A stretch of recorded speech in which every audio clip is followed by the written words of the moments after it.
Hello， 大家好，我是小 P， 今天来跟大家分享我在美国 WSOP 期间参加的这一场$1500买入的6人制锦标赛。第一天有趣的手牌讲解，这一场赛事呢，就像它名字所说的最多一桌只有6位玩家，它的起始筹码呢是25000。我们上桌的盲注级别呢，大约是在300、600的盲注级别。有记录的第一手牌呢，是一个很特别的状况 ，low 价位的对手有10600的筹码量。他选择了直接 all in， 这是一个非常不常见的状况，直接 all in 接近17个大盲，然后呢，我在他的下家，我在 high 价位，我有29000的筹码量，拿到了一对 J。我觉得一对 J 是非常简单的，我想要想一下我们的整体的范围会怎么样去做决策。low 价位直接 all in 17个大盲左右的话，我会跟注到什么样的对子呢？一对7以下应该都会弃牌，一对8应该会跟注啊，一对9以上一定会跟注。跟注的原因是因为我一定会看到比我更弱的对子，一对8就比较尴尬。我觉得一对7赢的组合就真的不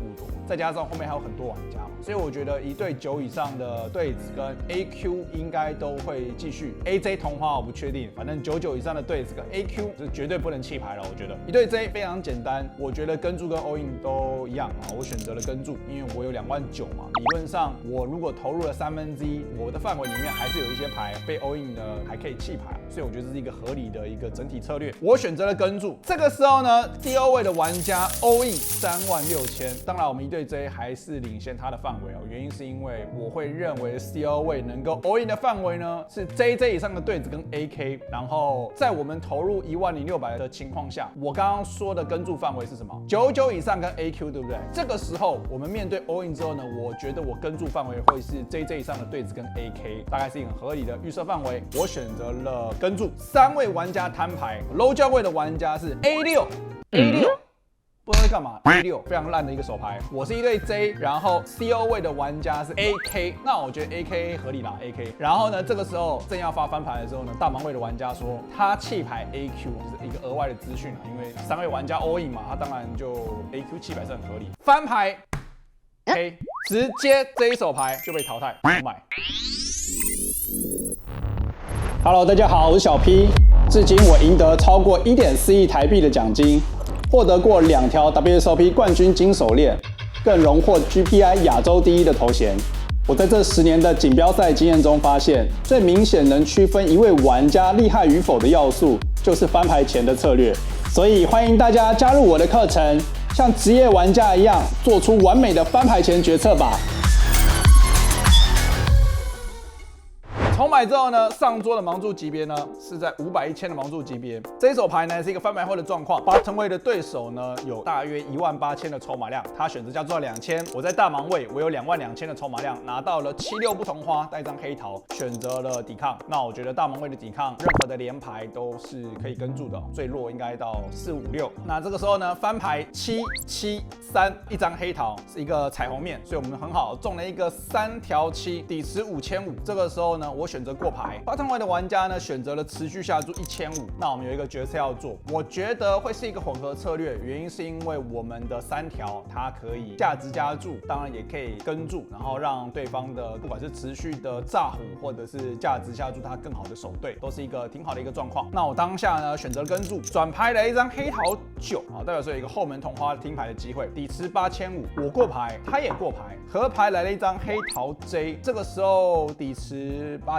嘛，然后我想一下之后呢，我觉得如果我有3条的话，我应该有2种下注尺寸，一种是大，一种是特别大，所以呢，我选择了下注8000啊，满帕。然后对方想了一下之后呢，他选择跟注，看到我3条7之后呢，他就弃牌啊，赢下了一个还不错的底池。下一手牌呢，这一手牌说实话，我觉得不是很确定这手牌什么状况。我在 CO 位，我有33000的筹码量，我加注到了2000。bottom 位的玩家有4万的筹码量，选择跟注。大盲位的玩家有5万的筹码量，也选择跟注。3人底池，翻牌是 AK8 2张梅花，然后底池7500。所以这个时候我们中了一个顶对，大盲位玩家过牌。那我们说了，我们在 CO 位最弱的这些 A， 尤其是踢脚用不到的，说 A8 以下的，我觉得会是高频率的过牌，原因是因为还有一位 bottom 位的玩家嘛，所以我过牌。然后 bottom 位的玩家选择下注3000，大盲位跟注。那我觉得得 A6不是一个可以价值加注的手牌，又不能够直接弃牌，所以就是一个跟注。转牌来了一张不同花的9，底池16500，大盲位过牌，我又过牌。这个时候button位选择下注6000，然后大盲位玩家弃牌。这一个地方我就觉得其实算是蛮边缘的。第一个就是button位的手牌范围，他在3人底池的下注就会比预设来的紧。当他今天下注被2家跟注的时候呢，我觉得他的转牌的下注，他就告诉我，他要么就是 A， 要不然就是一个很强的听牌。我觉得不会有一些随机的什么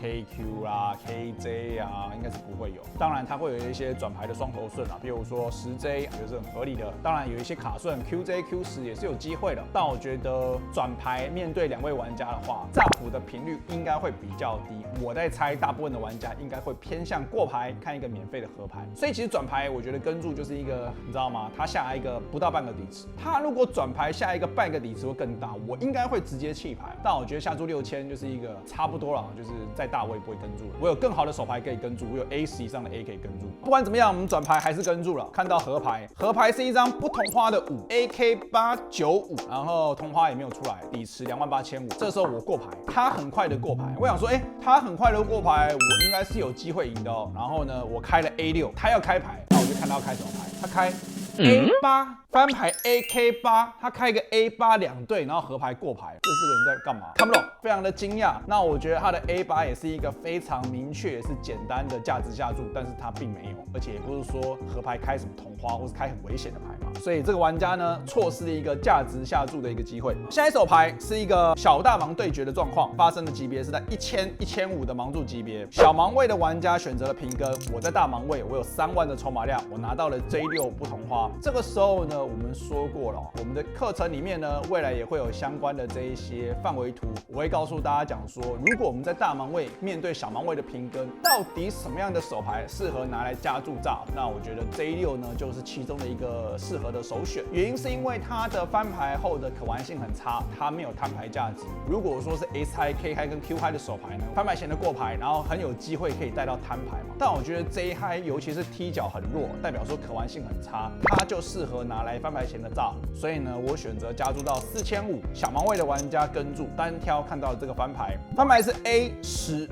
2张梅花，底池10500，他选择过牌。那理论上呢，其实我会有相对高频率的下注，原因是因为高牌越多，对于我们加注的范围是越有利。但是你不要忘记哦，这是一个小大盲的状况，我们双方的范围都非常宽，所以其实没有一位玩家会有一个绝对的什么100%的下注，或者是100%的过牌，都不会有，都是一个混合策略。那我觉得当下就是我可以考虑更后面的阶段去炸胡就好了，所以我也选择过牌。转牌来一张叠牌2，他又过牌，然后我觉得叠牌2基本上对上我的范围里面，我会有一些2的组合啦，但我觉得以整体来说，我可能会看到合牌在做决定，好，我也选择过牌。合牌来了一张 J， 好，不错，中了一个 J 的对子。这个时候他又过牌，那我觉得蛮明确的，就是他过牌3次，他不会有 A， 他不会有2，至少很高的范围、高的频率不会有。所以呢，我觉得我可以下一个价值下注。那我觉得在我当下的手牌，我可能只会选择半个底池或更少，10500的底池选择下注5000。我觉得他有任何的10，甚至他有一些 K 嗨，我觉得都有可能会跟注，甚至是 Q 嗨都有机会。然后这时候他想了一下，他跟注，然后看到我的一对 J 之后呢，他就选择了弃牌，有停下来一个小底池。